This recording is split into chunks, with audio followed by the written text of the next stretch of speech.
Assalamualaikum warahmatullahi wabarakatuh. Izin memperkenalkan diri, siap nama Fiadita Wardana, kelas 12 RPL 2. Izin memperkenalkan diri, siap nama Ira Nur Julewati, kelas 12 RPL 2. Izin memperkenalkan diri, siap nama Suci Ramadan Ilyas, kelas 12 RPL 2. Siap nama Dwi Kartika Syarif. Siap nama Ibu Nama.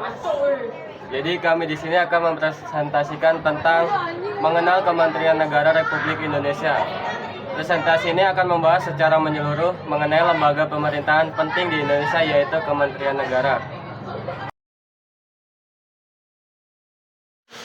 Dasar hukum dan sejarah pembentukan kementerian. Undang-Undang Dasar 1945 Pasal 17 UU 1945 menjadi landasan pembentukan kementerian. UU ini memberikan mandat kepada Presiden untuk membentuk kabinet dan menetapkan kementerian sebagai badan pelaksana kebijakan. Sejarah awal pemerintah Indonesia pertama kali dibentuk pada tahun 1945 dengan beberapa kementerian. Seiring berjalannya waktu, jumlah dan susunan kementerian mengalami perubahan dan perkembangan berdasarkan kebutuhan. Untuk Kementerian Negara itu mempunyai struktur organisasi sendiri. Yang pertama itu ada menteri. Menteri ini pimpinan tertinggi di kementerian, bertanggung jawab atas seluruh kegiatan dan kebijakan. Yang kedua ada Direktorat Jenderal atau Ditjen. Ditjen ini yaitu unit pelaksana kementerian dengan fokus area tertentu seperti pendidikan, kesehatan, atau ekonomi. Yang ketiga ada staf ahli, menyediakan analisis dan rekomendasi kebijakan kepada menteri. Yang keempat ada direktorat, unit pelaksana Ditjen yang menangani tugas-tugas spesifik dalam bidang tertentu. Kementerian Koordinator dan perannya. Kementerian Koordinator berfungsi sebagai penghubung antara kementerian terkait dan memastikan sinergi antara kebijakan. 2.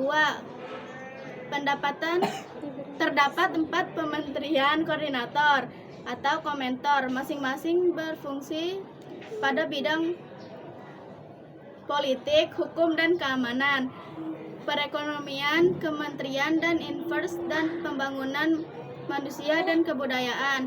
3. Komenko membantu Presiden dalam mengordinasikan kebijakan antara kementerian, mendorong efisiensi dan memastikan pencapaian target nasional. Kementerian dalam Kabinet Indonesia Maju ada 4. Yang pertama, Kementerian Keuangan bertanggung jawab atas pengelolaan keuangan negara dan penerimaan pajak. Yang kedua, Kementerian Pendidikan, Kebudayaan, Riset, dan Teknologi membangun sistem pendidikan dan penelitian berkualitas untuk kemajuan bangsa.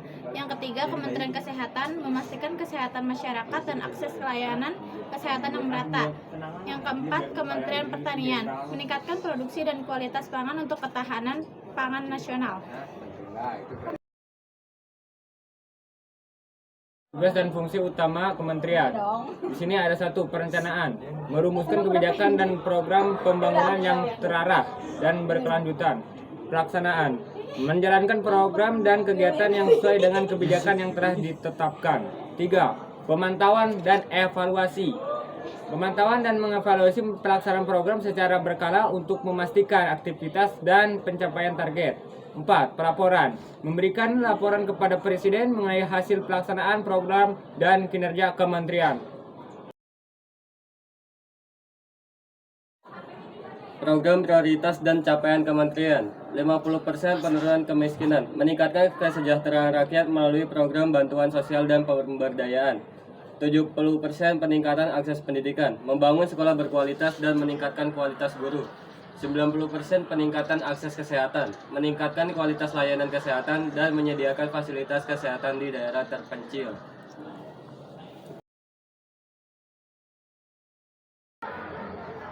Tantangan dan arah kebijakan kementerian ke depan. 1. Meningkatkan efisiensi dan efektivitas program dan anggaran. 2. Menerapkan teknologi informasi dan komunikasi untuk meningkatkan transparansi dan akuntabilitas. 3. Meningkatkan kolaborasi dan sinergi antar kementerian dan stakeholder. Sekian dari kelompok kami. Wassalamualaikum warahmatullahi wabarakatuh.